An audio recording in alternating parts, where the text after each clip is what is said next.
자, 우리 2023년 3월 암기노트 우리 강의 시작하도록 합시다. 질문은 거기 스톱 다음 점 넷으로 해주시고, 자료는 밴드에 가입하시면 제가 이제 밴드에 자료를 올 테니까 보면 되겠고, 영상은 유튜브에 올리도록 하겠습니다. 그죠? 자, 그래서 시작합시다. 이제 1편이 있습니다. 행정하기 기초위로. 저는 그냥 국정운영론이라고 하고 싶은데, 1편은 이렇게 1장 행정에 의의하고, 2장 역시 이제 행정 환경이죠. 행정 환경 변화를 봐야 되겠고, 3장은 행정학의 이론입니다. 이론. 모형이라고도 얘기하는데, 그죠? 됐습니다. 그 다음에 4장은 우리 이제 정부 기능, 정부의 역할, 등에 대한 얘기가 되겠습니다. 그죠? 됐습니다. 1장에 보시면 행정의 의의인데, 행정 개념하고 행정 환경에 대한 얘기를 많이 해야 되겠죠. 그죠? 됐습니다. 행정 개념에서는 시험 나오는 거는 이제 거기 전통적인 것은 유사점과 차이점은 잘 알 거니까 넘어가고, 행정 경영화 밑줄, 그다음에 세이어의 법칙 체크해 주시고, 이것도 이제 조금 이제 옛날 논의가 되고 있습니다. 그죠? 왜냐하면 보조만은 이제 무조건 기억해야 될 내용인데, 그 코로나 써보시고, 코로나19 이후에 우리가 이제 지금 현재 전반적인 분위기가 뭡니까? NPM적 개혁에 대한 어떤 반성이라 그래야 되나, 그죠? 성찰이 강하게 요구되고 있기 때문에 행정 경영화를 가자라는 쪽은 요즘에 그렇게 힘을 얻지고 있고 못하는 것 같아요. 그래서 세이어의 법칙을 좀 기억을 좀 해주시고, 그냥 they are fundamentally alike, unimportant, respective까지 기억 안 해도 되고요. 그죠? 세이어의 법칙 뭐라고요? 세이어의 법칙. 최근에 시험 문제에서 노는 것처럼 행정에 대한 어떤 시장 방식에 대한 비판적인 관점이 많으니까, 세이어의 법칙은 행정 경영 몇 원론이다? 2원론이다. 그죠? 그래서 행정과 경영은 근본적인 중요한 부분에서는 엄청나게 차이가 난다는 거죠. 그죠? 중요하지 않는 모든 면에서 유사하니까 중요한 부분에서는 차이가 난다는 얘기를 해주면 되겠습니다. 그죠? 근데 가버넌스는 부동의 사실이니까 혹시 가버넌스 관련해서 보조만 체크해 주시고, 그죠? 답안지 쓸 타이밍 없는 것 같아요. 그죠? 그냥 만약에 근데 협력 가버넌스가 놓으면 보조만의 행정 개념을 수용했다라는 정도는 상당히 고급스러운 답안입니다. 그죠? 그렇게 암기의 필요성은 없는데 학문적으로 중요한 거니까. 자, 행정 환경 됐죠? 자, 대외 동그라미, 대내 동그라미. 아라비아 1번에서 대외적 환경에서는 다시 방가루 1번 일반 환경하고 쭉 내려오면 과업 환경이 있습니다. 그죠? 정보화, 세계화, 민주화, 지방화, 포스트 모던, 다문화주의, 위험사회. 저는 그냥 정세민지, 포다위 이렇게 그냥 외우고 있습니다. 그죠? 자, 지식정보화는 앞에 두 문자가 그냥 외우면 되겠습니다. 시간, 공간, 거리의 제약이 없다. 스피드의 경제다. 지식정보관리가 중요하다. 하살표는 그래서 뭐가 중요하다 그 얘기죠. 그죠? 전자정보가 중요해지죠. 요즘에는 이제 밑에 진흥정보사회 몇 차 산업혁명?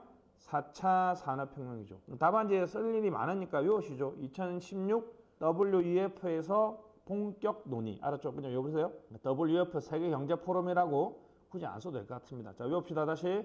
4차 산업혁명은 쓸 타이밍이 많잖아요. 그죠? 다시. 2016 WEF에서 논의된 4차 산업혁명 진흥정보사회는 AICBM이라는 진흥정보기술입니다. 다시 뭐라고요? 진흥정보기술의 요약을 뭐라 그런다? AICBM이라는데 풀네임으로 안 써줘도 될 것 같아요. 그죠? AICBM 됐습니다. 그래서 초연결 융복합화를 특징으로 하고 있습니다. 그죠? 그래서 이제 IT와 BIT의 융합을 특징으로 잡고 하는데, 이런 특징은 행정학의 주요 논점이 아니고, 그럼 행정이 뭘 준비해야 되겠습니까? 바로 전자정부를 뛰어넘는 이른바 진흥정부가 돼야 되는데, 바로 거기 나와 있죠. 그죠? 증거 기반 관리는 학문 용어고, 우리는 이제 데이터 기반 행정 활성화 별표 2020년 5월부터 지금 실시하고 있으니까 꼭 기억해 줘야 됩니다. 이제 외워야 됩니다. 진흥정보사회 4차 산업혁명 쓰면 나는 무조건 뭘 쓰겠다? 데이터 기반 행정을 쓰겠다. 알았죠? 나중에 보면 데이터 통합 플랫폼, 대통폴이라든지 여러 가지가 있는데, 그거까지는 정보 체계로 하시는 분들은 기억해야 되지만, 그렇지 않은 분들은 기억 안 해도 되겠습니다. 일단 대기 행할. 자, 그래서 다시 빨리 암기해야 됩니다. 진흥정보사회 2016 WF AICBM 초연결 융복합 대기 행할, 데이터 기반 행정 활성화. 그냥 줄여서 그냥 저는 대기 행할이라고 하겠습니다. 데이터 기반 행정 활성화. 자, 됐습니다. 그 다음에 세계화는 무한 경쟁과 글로벌 스탠다드 뭐 국가 경쟁력 체크. 요즘 쓸 타이밍이 많이 없는 것 같아요. 그죠? 세계화는 무한 경쟁과 세계 수준, 글로벌 스탠다드를 요구하고 그러기 위해서는 우리나라가 국가 경쟁력이 강화돼야 된다는 거고 이거는 잘 안 나옵니다. 민주화는 무조건 별표죠. 제가 보기에는 지능정보사회하고 민주화는 엄청 많이 해야 되겠죠. 행정과정이 민주화된다는 것은 자 과정 동그라미 과정이 민주화된다는 것과 그다음에 내용이 민주화된다는 것입니다. 다시 행정과정이 민주화되는 것은 참여, 공개, 투명 뭐 수기 과정이 있으면 좋죠. 옛날에 저는 맨날 배우는 건 뭐예요? 참공투입니다. 참여, 공개, 투명. 자, 행정 내용은 책임성 있고 신뢰성 있고 대응성 있고 형평성 있으면 된다. 그래서 저는 그냥 참공투 책신대형. 행정이 민주화된다는 말은 이걸 이제 연결하면 됩니다. 참여 예산은 어떤 특징이 있습니까? 행정 과정은 공개적 예산 과정이 공개적이고 투명한 거죠. 예산 과정에서 수기를 요구하는 거죠. 그래서 예산이 보다 국민의 요구에 많이 대응하고 국민의 요구에 책임을 진다는 거죠. 그죠? 그래서 참공투 책신대형. 그래서 옛날에 우리나라 비민주적 행정의 상징적 표현이 바로 deceived consensus. 이거는 좀 키워드 좀 써보세요. 알았죠? 뭐 위장 합의라고 저는 번역하고 싶은데 어떤 분들은 강요된 합의 또는 deceive라는 게 속이다라는 뜻이잖아요. 그죠? 오도된 합의 이런 식으로 번역하기도 합니다. 비민주적 행정의 그죠? DAD 방식은 뭐의 줄임말인지 아시죠? Decision, Announcement, Defense인데 그냥 풀네임 쓰지 마시고 일방주의입니다. 일방주의. 그죠? 뭐 관존민비 이런 표현 쓰기도 하죠. 관존민비, 일방주의. 최근에는 이제 공론조사나 참여 예산과 같이 합의 방식, 그죠? 합의 방식으로 바뀌어야 된다는 거죠. 행정의 민주화, 참여, 공개, 투명, 책임성, 대응성, 신뢰성, 형평성이 행정의 문제하고 지방화는 넘어가도록 하겠습니다. 포스트 모던은 A 해주시고 개별적으로 지금 시험에 안 놓은 그 행정 이론이 포스트 모던 행정 이론인데 출제 가능성은 점점 떨어지고 있는데 그 포스트 모던 자체가 또 배경으로 많이 씁니다. 그죠? 포스트 모던 됐죠?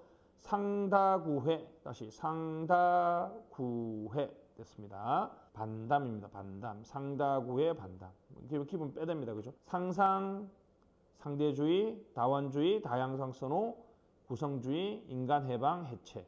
이 점은 공부를 무턱대고 많이 외울 필요 없어요. 이 점의 특징은 뭐겠어요? 상다구의 반대말 아니겠어요? 그죠? 상대주의의 반대는 뭐야? 모더니즘은 절대주의겠죠. 그죠? 상상, 다양성 선호 반대는 획일성이잖아요. 그죠? 구성주의, 객관주의가 반대말이죠. 인간 해방, 해체의 반대는 뭐겠어요? 인간 소외, 인간 억압이겠죠. 그죠? 그래서 이제 이렇게 제가 아까 답안지에서 말했던 것처럼 이렇게 표를 그려서 모더니즘은 포스트 모더니즘은 상다구회를 먼저 써놓고 그 말을 만들어서 쓰면 이렇게 표를 그릴 수 있다는 거죠, 그죠? 그래서 이제 반관료제 판머의 반관료제 moral order 체크 무조건 써줘야 필수 키워드죠. 이제 국민을 moral order는 시민 참여 이런 맥락에서 많이 쓰는 단어니까 여러분들 꼭 기억해 주면 되겠습니다, 그죠? 가장 좋게 존중받는 국민을 뭐라 그런다? moral order.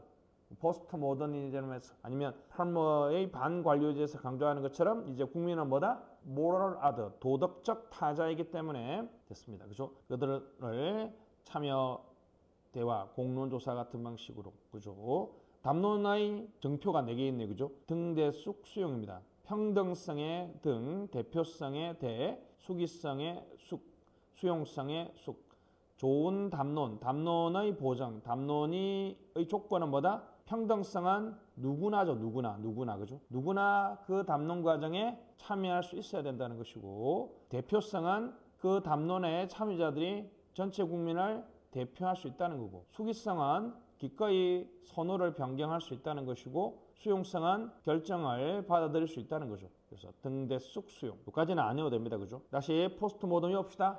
상다구회 반다 요거 써주면 기본적으로 학교에 가는데 큰 문제가 없습니다. 그죠? 다시 상다구회 반담 팔머나 프락스 밀러는 단어가 쉽기 때문에 그냥 제가 얘기를 했습니다. 자, 다문화주의는 이제 인사행정에서 무조건 외워야 되죠. 그죠? 샐러드볼 체크해 주시고 샐러드볼 위험사회가 나왔죠. 울리백 맨 끝에 예견된 파국 그래서 위험소통과 위기관리가 중요하다. 다시 뭐라고요? 그냥 코로나 답안지 쓰시려면 무조건 울리백 써줘야 될 거 아니에요. 그죠? 그래 다시 울리란 그냥 UBECK 쓰면 되겠습니다. 그죠? 그래서 뭐 이런 거 다 필요 없고 다시 뭐라고요? 예견된 파국 어떻게 된다? 위험 관리와 위기 관리와 위험 소통을 통해서 예견된 파국을 막아야 된다는 거죠. 그러면 이제 뭐 시민 참여라든지 탈관료제라든지 뭐 이러한 개혁 방안으로 연결해낼 수 있습니다. 그죠? 됐습니다. 이건 이제 일반적인 전 세계적으로 다 이렇게 바뀌고 있죠. 그죠? 정세민지 포다위. 근데 한국 사회에서는 저저고양이죠. 저출산, 저성장, 고령화, 양극화. 필요에 따라서 쓰시면 좋겠습니다. 그죠? 그래서 사회투자국가나 보장국가 등이 최근에 강조되고 있습니다. 그죠?